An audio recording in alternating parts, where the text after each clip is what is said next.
So I was online today and just reading my favorite communities posts and responding to different commenters. And I was really noticing the theme of there's a lot of people really starting to branch out and find the courage to express themselves. Um, and with that is coming, the lots of validation and lots of the dealing with the voices of doubt that come up about our own intuition. The intuition's there. I can see it in their posts. Like they know their answers. Um, they're just needing somebody to tell them they can act on it, right? And that's okay. That's fine. But it got me thinking about my own experience and my perception on things like that in my own life, and where I am in my walk versus where I was when I felt that way and when I do feel that way. And so I wanted to talk a little bit about my perspective, because if it helps me, it might help somebody else. And I'm not trying to change the body of knowledge that already exists. There's a lot of really good information, and every bit of it has been useful for me on my journey in some way, shape, or form. And it met me where I was at and able to understand it. I am just going to throw a different perspective out there for those who are ready, and if it helps them, then it does. But I want to talk about this need for validation that we have and the trap that it is and where it comes from. And see, we aren't born into forgetting. We're born fully present. That is a lie we have been told, passed through religion, that we are born forgetting. And every toddler that hasn't been traumatized yet, that has been well loved, knows what they are. What they haven't done is matured in form enough to develop the witness aspect of consciousness. They have the presence. The soul is there, fully on, fully expressing, being, raw presence. We are taught all of our forgetting. We are taught every single self-doubt. We are taught all of our limitations. We are conditioned into this need for belonging. Mostly because we're social animals and we live in a survival, or we did, environment where we faced natural predators. We've shaped our world much more than that now. So some of these strategies are just residual, right? How do I know that we aren't born forgetting? How do I know the truth of this? The book of Genesis tells us that. In the Garden of Eden, Adam and Eve are placed, right? Adam and Eve represent duality. They represent not only gender, but they represent the energetic essence of masculine and feminine, which, if you translate that back into physics in more common language, it is really just outward expression and inward being, presence, right? So the masculine is all of the doing, and the feminine is all of the space, the presence, the internal environment, right? Where are you nurturing? Where are you creating space? Right? It's not really about receiving in the kind of gift mentality of receiving. It is openness.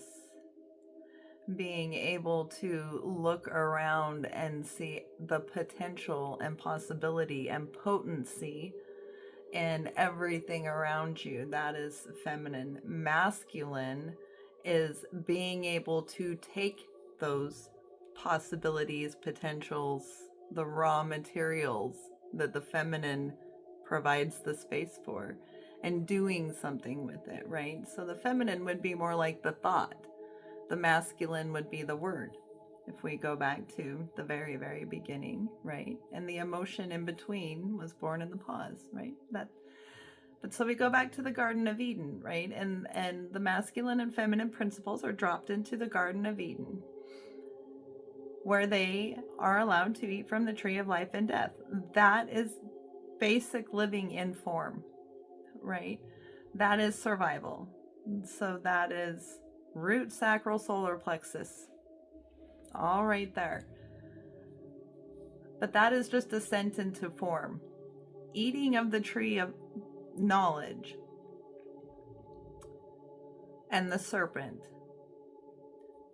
that is parents, teachers, society, advertising, marketing, the morals and codes and ethics and rules that are taught to us, that take us beyond living on the knowledge of life and death, right? Living beyond just basic survival. What comes with that knowledge in the human world? You know, what were the consequences that Adam and Eve faced when God found out they knew things? Adam had to work.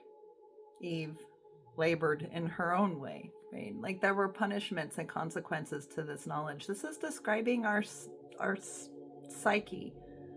This is describing our cognitive development, and what it is actually describing in my frame of reference and in my experience is our disconnect from the body, right? The body is the Garden of Eden. It is the plants and animals that we name, right? We name ourselves, what we are to ourselves, right? And the masculine and feminine principles are built off of each other. That's why there's an exchange in the rib, right? The one coming before the other, I think, is really just more of our insertion, right? That would be more of the patriarchy. The polarity would have divided at the same moment. So that is nuance, distorting truth in order to serve a goal, right? But with knowledge would be the mind, right? And just like the Narcissus myth, where Narcissus got lost in the lake, lost in spirit, lost in his own self-reflection, we get lost in the mind, in the pursuit of knowledge. That is ego's entry into self-discovery. And ego's entry into self-discovery presents choice. But all of the resistance, the fear messaging is taught to us by authority, which in the eyes of a child, mother and father, you know, to quote the crow, mother and father, mother is God in the eyes of the child. So in a child's psyche, their formative voice, their voice of authority, puts in this seed of permission, this need for permission, this structure and rule and order to how things are going to be in order to achieve belonging. That's not, you know, in our psyche, that describes the orienting consciousness of our existence, right? And that manifests in the physical as all of our authority figures. And so then we pursue out into the world and we grow and develop and we have all those experiences, right? And then eventually we get to the point in mind development where we've passed through all of the mythology, all of the stages of the Bible in our growth and development, you know, all the different forms of separation and polarity and limitation and lack that we can face, right? Until we have developed enough discernment to reach out for Christ consciousness, right? And so just as the book evolves in its story, we evolve.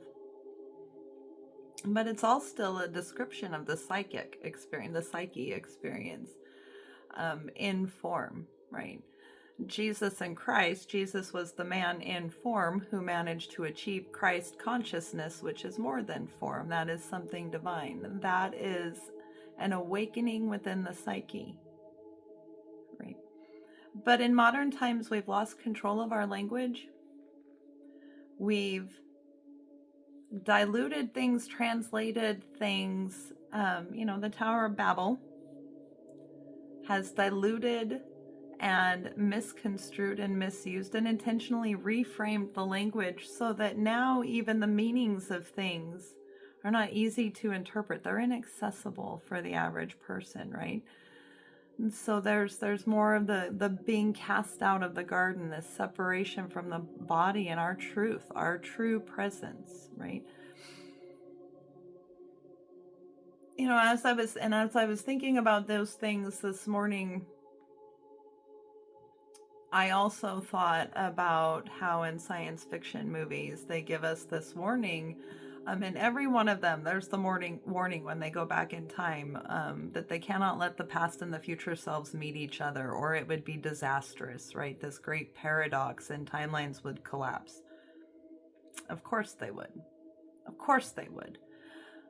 But the only timelines that would collapse would be every single timeline built on distortion and control. Because the only thing that could happen when our adult self, our future self, our now self, the person that you are now, no matter what state or condition that you are in,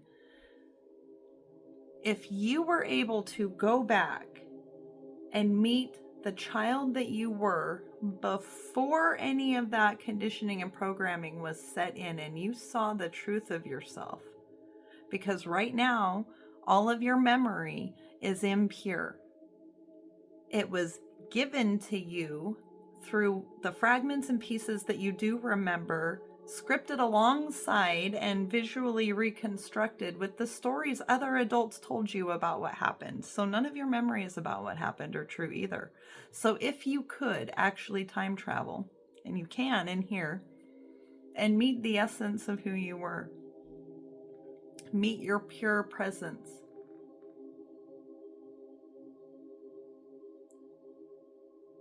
there isn't any system of control that would ever work on that child again if they saw the adult they would become.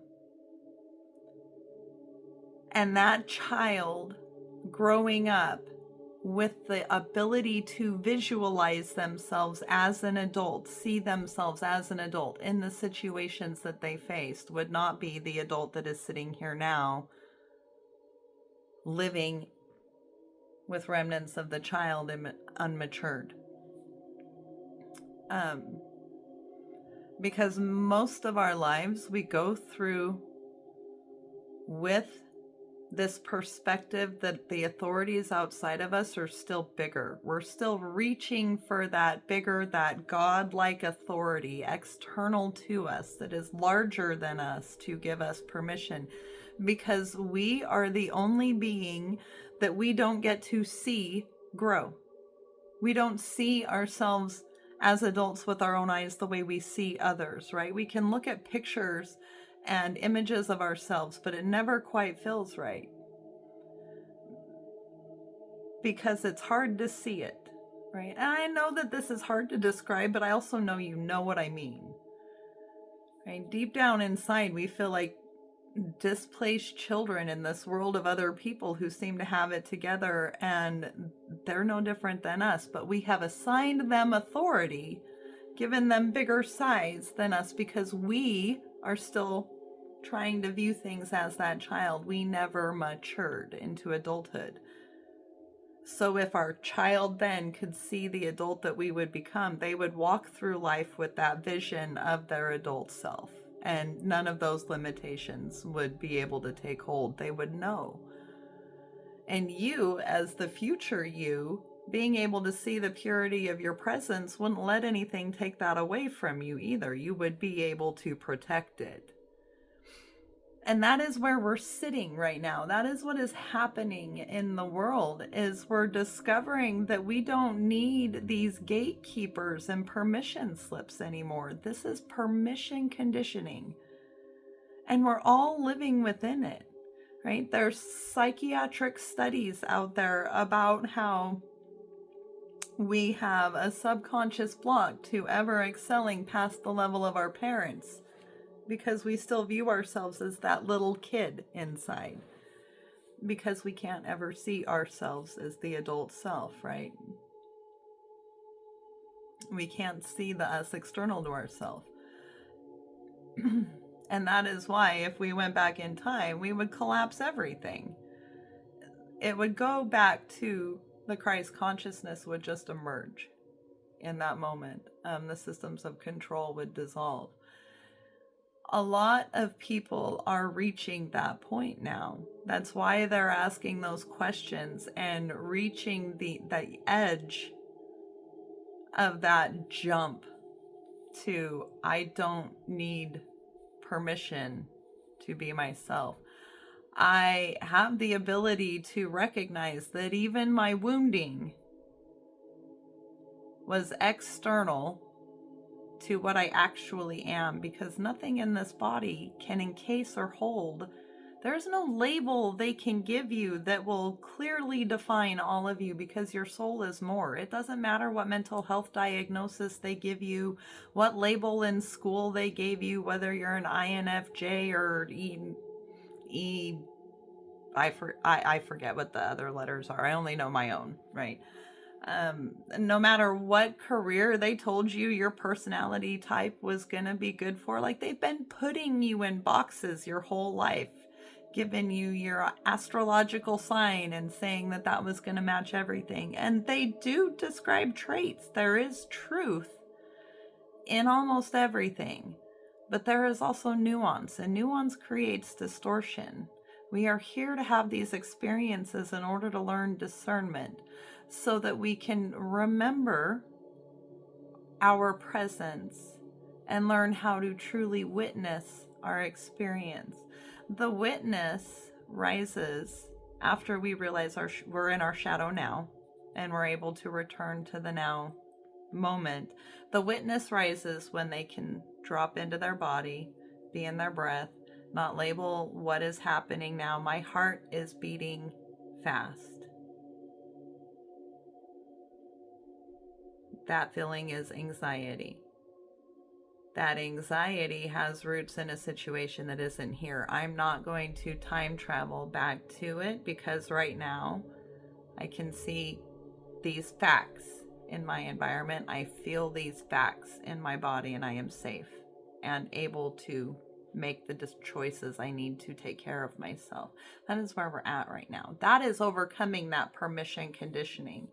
That is the integration of the child and the adult. It's being able to drop into your body, recognize what your child is experiencing, what it's telling you about how you need to shift your presence, and being able to witness it and step into the adult form that is required. Right.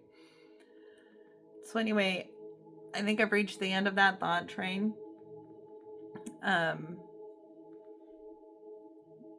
I really see a lot of growth and a lot of progress, not just in myself, but I am starting to see it echoing out in others and the kinds of questions that other people are asking. So I know that there are people sitting in the exact same space I am that are just, they don't need it anymore. The games that they're playing in the Matrix just don't apply anymore, because I am able to look around me and be okay right here. I am able to be in my skin and know what I am. I know what my cells are, what my little critters are, what they do, that they're living their own lives, and I'm here piloting them, the God of them. They are the Garden of Eden. They are the plants and animals that I named and was put here to shepherd through experience. Right? And when I got cast out of the Garden of Eden, that was me going into the world with my mind and looking for something outside of it to say, hey, the garden is here. Anyway, now I'm rambling back and circling back around again.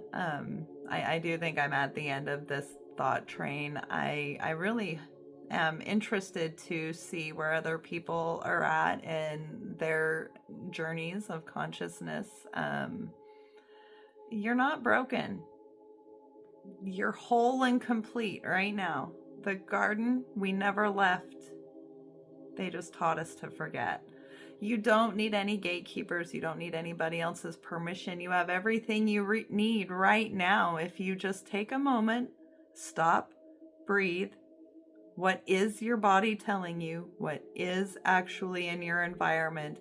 And what is the best choice for your safety, security, love, and joy in this moment? Even in the middle of hard things, there will be a decision that will take you closer to your truth, which will be closer to your joy, because when you make your decisions that way, at the end of the day, whether you do it intentionally or not, our subconscious self-reflects on the day every evening. And when it does that and runs that internal accounting, whether you're aware of it or not, it will find joy in the decisions that you made in truth. And you will reinforce more and more decisions that way. And you will find more and more moments of joy. Most of the time, the joy comes from, I am really, really okay in my skin today. And everything that was hard, I used all of my tools and got through it. And look at me, I get to be proud of myself for that today. It's not hedonistic. It is learning to love yourself in the middle of your experiences, because you know who and what you are. That's it. Anyway, love you. I hope to talk to you soon.